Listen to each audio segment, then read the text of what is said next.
ജനനമരണങ്ങളുമായി ബന്ധപ്പെട്ട് ഒരു ബില്ല് അമെൻമെൻറ്റുമാണ് ഈ ആഴ്ച UK പാർലമെൻറ്റിൽ പാസ്സാക്കിയിരിക്കുന്നത്.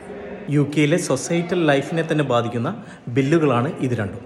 10 വർഷം മുന്നേ ബ്രിട്ടീഷ് പാർലമെൻറ്റ് ഏകദേശം ഏകകണ്ഠേന തന്നെ തള്ളിയ ഒരു ബില്ല് 10 വർഷങ്ങൾക്ക് ശേഷം അതേ പാർലമെൻറ്റ് ഈ വർഷം പാസ്സാക്കിയെടുത്തിരിക്കുകയാണ്.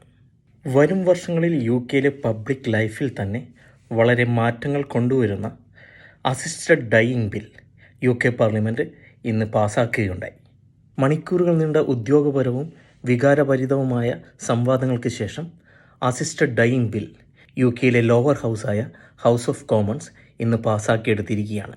2016 ബ്രെക്സിറ്റ് വോട്ടെടുപ്പിന് ശേഷം UK പാർലമെൻറ്റിൽ ഇത്രയുമധികം വികാരനിർഭരമായിട്ടുള്ള ഒരു പാർലമെൻറ്റ് ദിവസം കടന്നുപോയിട്ടില്ല.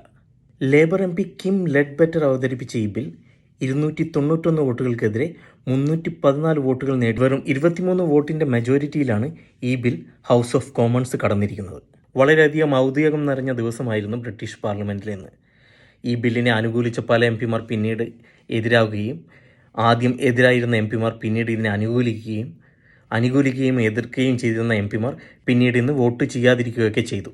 2016 ഈ ബില്ല് പാർലമെൻറ്റിൽ അവതരിപ്പിച്ചപ്പോൾ 110 വോട്ടുകൾക്കെതിരെ 330 വോട്ടുകൾക്കാണ് ഈ ബില്ല് പരാജയപ്പെട്ടത്. കഴിഞ്ഞ 10 വർഷത്തിനിടയിൽ UKയിൽ സംഭവിച്ച ഒരു ചേഞ്ചിനെയാണ് ഇത് സൂചിപ്പിക്കുന്നത്. എന്താണ് ഈ അസിസ്റ്റഡ് ഡൈയിങ് ബിൽ? ടെർമിനലി ഇൽ ആയിട്ടുള്ള ഒരു അഡൽട്ടിന്, അതായത് എൻഡ് ഓഫ് ലൈഫിൽ കിടക്കുന്ന ഒരു അഡൽട്ടിന് ജീവിതം അവസാനിപ്പിക്കുന്നതിന് വേണ്ടി ലീഗലായിട്ട് തന്നെ സഹായം കിട്ടുന്ന ഒരു ബില്ലാണ് അസിസ്റ്റഡ് ഡൈയിങ് ബിൽ. മാരക രോഗം ബാധിച്ച ഒരു രോഗി 6 മാസത്തിൽ താഴെ മാത്രമേ ജീവിച്ചിരിക്കൂ എന്ന് ഡോക്ടർമാർ വിധിയെഴുതുകയാണെങ്കിൽ ആ രോഗിക്ക് തൻ്റെ ജീവൻ അവസാനിപ്പിക്കാനായിട്ട് സഹായം അപേക്ഷിക്കാൻ ഈ ബിൽ അനുവദിക്കും. ഈ ബില്ലിൻ്റെ മെയിൻ ക്ലോസ് എന്ന് പറയുന്നത് ആ രോഗി മെൻ്റലി ഫിറ്റായിരിക്കണം, എന്നാൽ മാത്രമേ 2 ഡോക്ടേഴ്സിൻ്റെയും ഒരു സോഷ്യൽ വർക്കറിൻ്റെയും ഒരു നിയമവിദഗ്ധൻ്റെയും കൂടാതെ ഒരു സൈക്കാട്രിസ്റ്റിൻ്റെയും സാക്ഷ്യപത്രം കിട്ടിയാൽ മാത്രമേ അയാൾക്ക് അസിസ്റ്റഡ് ഡൈയിങ് ബില്ലിന് വേണ്ടി അപേക്ഷിക്കാൻ കഴിയുകയുള്ളൂ. ഹൗസ് ഓഫ് കോമൺസിൽ പാസ്സായ ഈ ബിൽ ഇനി അടുത്തതായി ഹൗസ് ഓഫ് ലോർഡ്സിൽ സ്ക്രൂട്ടനൈസ് ചെയ്യും. അവരും ഈ ബില്ലിനെ അനുകൂലിച്ചാണ് വോട്ട് ചെയ്യുന്നതെങ്കിൽ 2029ഓടെയാണ് ഈ ബിൽ നിയമമാകാൻ സാധ്യത എന്നാണ് കരുതപ്പെടുന്നത്. നാമനിർദ്ദേശം ചെയ്ത് തിരഞ്ഞെടുക്കപ്പെട്ട MP മാരാണ് ഹൗസ് ഓഫ് ലോർഡ്സിലുള്ളത്.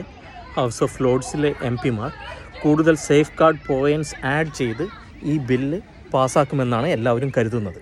ഈ ബിൽ നിയമമായി കഴിഞ്ഞിട്ടുണ്ടെങ്കിൽ രോഗികളുടെയും ഡോക്ടേഴ്സിൻ്റെയും റിലേഷൻഷിപ്പിൽ തന്നെ മാറ്റങ്ങൾ വരും. അസിസ്റ്റഡ് ഡെത്ത് ഒരു ട്രീറ്റ്മെൻറ്റ് ഓപ്ഷനായിട്ട് തന്നെ ഡോക്ടേഴ്സിന് ചിലപ്പോൾ രോഗികളോട് പറയേണ്ടി വരും, അല്ലെങ്കിൽ രോഗികൾക്ക് ഡോക്ടേഴ്സിനോട് അത് ആവശ്യപ്പെടുകയോ ഒക്കെ ചെയ്യാൻ കഴിയും. ഇനി മുതൽ ഉത്തരം ലഭിക്കേണ്ട പല കാര്യങ്ങളും ഇനിയുമുണ്ട്. ഈ സർവീസ് ആര് പ്രൊവൈഡ് ചെയ്യും എന്നുള്ളതാണ് മെയിനായിട്ടുള്ള ക്വസ്റ്റ്യൻ.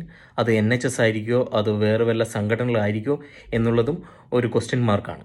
ഹെൽത്ത് സർവീസുമായി ഇമോഷണലി കണക്റ്റഡ് ആയിട്ടുള്ള NHS ഇത് ചെയ്യില്ലെന്ന് പലർ വാദിക്കുന്നുണ്ടെങ്കിലും രോഗികൾ NHSനെ പൂർണ്ണമായി വിശ്വസിക്കുന്നതിനാൽ അസിസ്റ്റഡ് ഡൈയിങ് സർവീസ് NHSകളുടെ കൈകളിൽ തന്നെ വരണമെന്ന് വാദിക്കുന്നവരുമുണ്ട്. മെഡിക്കൽ ഫ്രട്ടേണിറ്റി ഈ കാര്യത്തിൽ ന്യൂട്രൽ സ്റ്റാൻഡാണ് ഇതുവരെ എടുത്തിരിക്കുന്നത്. പ്രമുഖ സംഘടനയായ royal college of psychiatrist, royal college of pathologist, royal college of physicians ഈ ബില്ലിലെ കാര്യങ്ങളെക്കുറിച്ച് കൺസേൺസ് റേസ് ചെയ്തിട്ടുണ്ട്. കൂടാതെ അസിസ്റ്റന്റ് ഡൈയിങ് പാനലിൽ അംഗമാകാൻ ഡോക്ടർമാർ വിസമ്മതിക്കാൻ സാധ്യതയുണ്ടെന്നും അവർ പറയുന്നുണ്ട്. എല്ലാ രാഷ്ട്രീയ പാർട്ടികളും തങ്ങളുടെ MP മാർക്ക് ഫ്രീ വോട്ടാണ് ഇക്കാര്യത്തിൽ കൊടുത്തിരുന്നത്.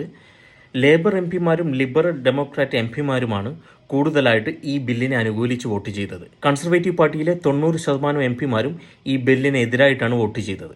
പ്രധാനമന്ത്രി കെയർ സ്റ്റാമർ ഈ ബില്ലിനെ അനുകൂലിച്ചപ്പോൾ പ്രതിപക്ഷ പാർട്ടിയുടെ നേതാവായ കെമി ബെഡ്നോയിച്ച് ഈ ബില്ലിനെ എതിർത്ത് വോട്ട് ചെയ്തു. UK ഹെൽത്ത് സെക്രട്ടറി വെസ് ട്രീറ്റിങ്ങും ഈ ബില്ലിനെതിരെയാണ് വോട്ട് ചെയ്തത്. ബില്ലിനെ അനുകൂലിക്കുന്ന 100 കണക്കിന് ആളുകളാണ് ഇന്ന് പാർലമെൻറ്റിൻ്റെ പുറത്ത് തടിച്ചുകൂടിയത്. ഈ ബിൽ അവതരിപ്പിക്കുന്നതിന് മുന്നായി YouGov നടത്തിയ സർവേയിൽ ഏകദേശം 75% ആളുകളും ഈ ബില്ലിനെ അനുകൂലിച്ചാണ് വോട്ട് ചെയ്തിരുന്നത്. UKയിലെ പള്ളികളൊക്കെ പോകുമ്പോൾ അവിടെ നമുക്ക് കുറച്ച് ലീഫ്ലെറ്റുകളൊക്കെ ഇരിക്കുന്നത് കാണാം. നമ്മുടെ ലോക്കൽ MP മാരോട് നമ്മൾക്ക് ആവശ്യപ്പെടാവുന്ന കാര്യങ്ങൾ ആ ലീഫ്ലെറ്റിലൊക്കെ എഴുതി നമുക്ക് പോസ്റ്റ് ചെയ്യാവുന്നതാണ്. പല ലീഫ്ലെറ്റിലും നമ്മൾ UKയിൽ കൊണ്ടുവരാൻ ആഗ്രഹിക്കുന്ന അല്ലെങ്കിൽ കാണാൻ ആഗ്രഹിക്കുന്ന മാറ്റങ്ങൾ എന്തൊക്കെയാണെന്നൊക്കെ ചിലപ്പോൾ അതിൽ മെൻഷൻ ചെയ്തിട്ടുണ്ടാവും.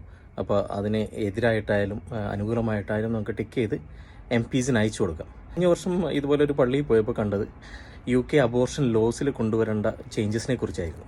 UK അബോർഷൻ ലോ പ്രകാരം 24 ആഴ്ച വരെയുള്ള അബോർഷൻ ലീഗലാണ്. അതിനുശേഷമുള്ള അബോർഷൻ എന്ന് പറയുന്നത് ഡോക്ടേഴ്സിൻ്റെ സർട്ടിഫിക്കേഷനൊക്കെ വേണം. അതിന് ശേഷം മാത്രമേ ചെയ്യാൻ സാധിക്കുകയുള്ളൂ.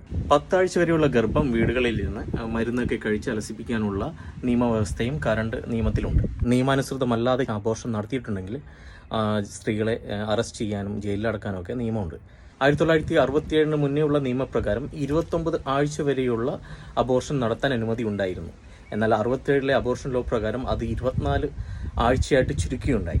ഞാൻ കണ്ട ചർച്ചിലെ ലീഫ്ലെറ്റ് പ്രകാരം ആ 24 ആഴ്ച എന്നുള്ളത് വീണ്ടും കുറയ്ക്കണമെന്നുള്ളതാണ്. കാരണം എന്തെന്ന് പറയുന്നത് 24 ആഴ്ചയിലുള്ള ഭ്രൂണം എന്ന് പറയുന്നത് ഏകദേശം ഒരു മനുഷ്യരൂപം പ്രാപിച്ച ഒരു ഭ്രൂണമാണ്. സോ ആ മനുഷ്യജീവന് ഭൂമിയിലേക്ക് വരാനുള്ള അവകാശമുണ്ട്. അതുകൊണ്ട് അബോർഷൻ നടത്തണമെങ്കിൽ അതിന് മുന്നേ നടത്തണം എന്നുള്ളതാണ്. എന്നാൽ അതിനെയെല്ലാം തള്ളിക്കളഞ്ഞുകൊണ്ട് ഇന്നലെ UK പാർലമെൻറ്റിൽ ഒരു ഭേദഗതി പാസ്സാക്കുകയുണ്ടായി. കഴിഞ്ഞ കുറേ വർഷങ്ങളായിട്ട് 24 ആഴ്ചയിൽ കൂടുതലുള്ള ഗർഭം അബോർട്ട് ചെയ്യുന്ന സ്ത്രീകളുടെ എണ്ണം വർദ്ധിക്കുകയും അവരെ ജയിലിലടക്കുകയും ചെയ്യുന്ന സാഹചര്യമുണ്ടായി. സോ അതിനെതിരെ MP മാർ ഇപ്പോൾ പാർലമെൻറ്റിൽ അമെൻമെൻറ്റ് പാസ്സാക്കിയിരിക്കുകയാണ്. 24 ആഴ്ചകൾക്ക് ശേഷവും സ്വമേധയ അബോർഷൻ നടത്താൻ സ്ത്രീകൾ തീരുമാനിക്കുകയാണെങ്കിൽ അത് അംഗീകരിക്കണമെന്നുള്ളതാണ് പുതിയ അമെൻമെൻറ്റിലുള്ളത്. അക്കാരണം പറഞ്ഞ് സ്ത്രീകളെ ഇനി മുതൽ അറസ്റ്റ് ചെയ്യാനോ ജയിലിലടക്കാനോ സാധിക്കില്ല എന്നുള്ളതാണ് ഈ അമെൻമെൻറ്റ്. എന്നാൽ 24 മാസത്തിന് ശേഷമുള്ള അബോർഷന് ആരെങ്കിലും സ്ത്രീകളെ പ്രേരിപ്പിക്കുകയോ അത് നടത്തുന്ന മെഡിക്കൽ പ്രൊഫഷണൽസിനെതിരെയും പ്രോസിക്യൂഷൻ നടത്താനും തുടർന്നും അനുവാദമുണ്ട്. രാഷ്ട്രീയ കക്ഷിഭേദമന്യേ എല്ലാ പാർട്ടികളും തങ്ങളുടെ MP മാർക്ക് ഫ്രീ വോട്ടിനുള്ള അനുവാദം കൊടുത്തിരുന്നു.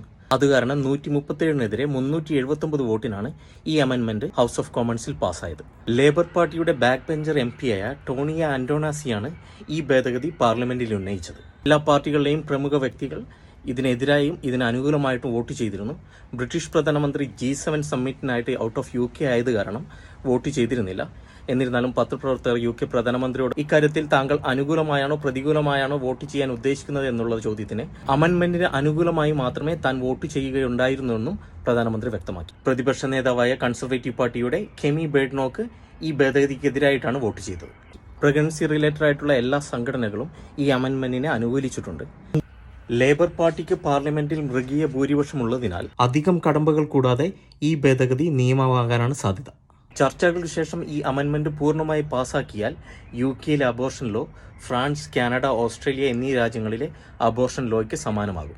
നിർദ്ദിഷ്ട ഭേദഗതി പാർലമെന്റിൽ തിടുക്കത്തിൽ പാസാക്കുകയാണെന്നും അത് അപ്രതീക്ഷിതമായ പ്രത്യാഘാതങ്ങൾ ഉണ്ടാക്കുമെന്നും ചില MP-മാർ മുന്നറിയിപ്പ് നൽകിയിട്ടുണ്ട്.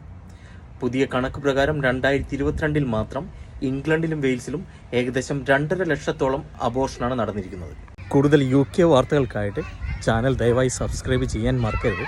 കൂടാതെ തന്നെ ലൈക്ക് ചെയ്യാനും ഷെയർ ചെയ്യാനും. Thank you.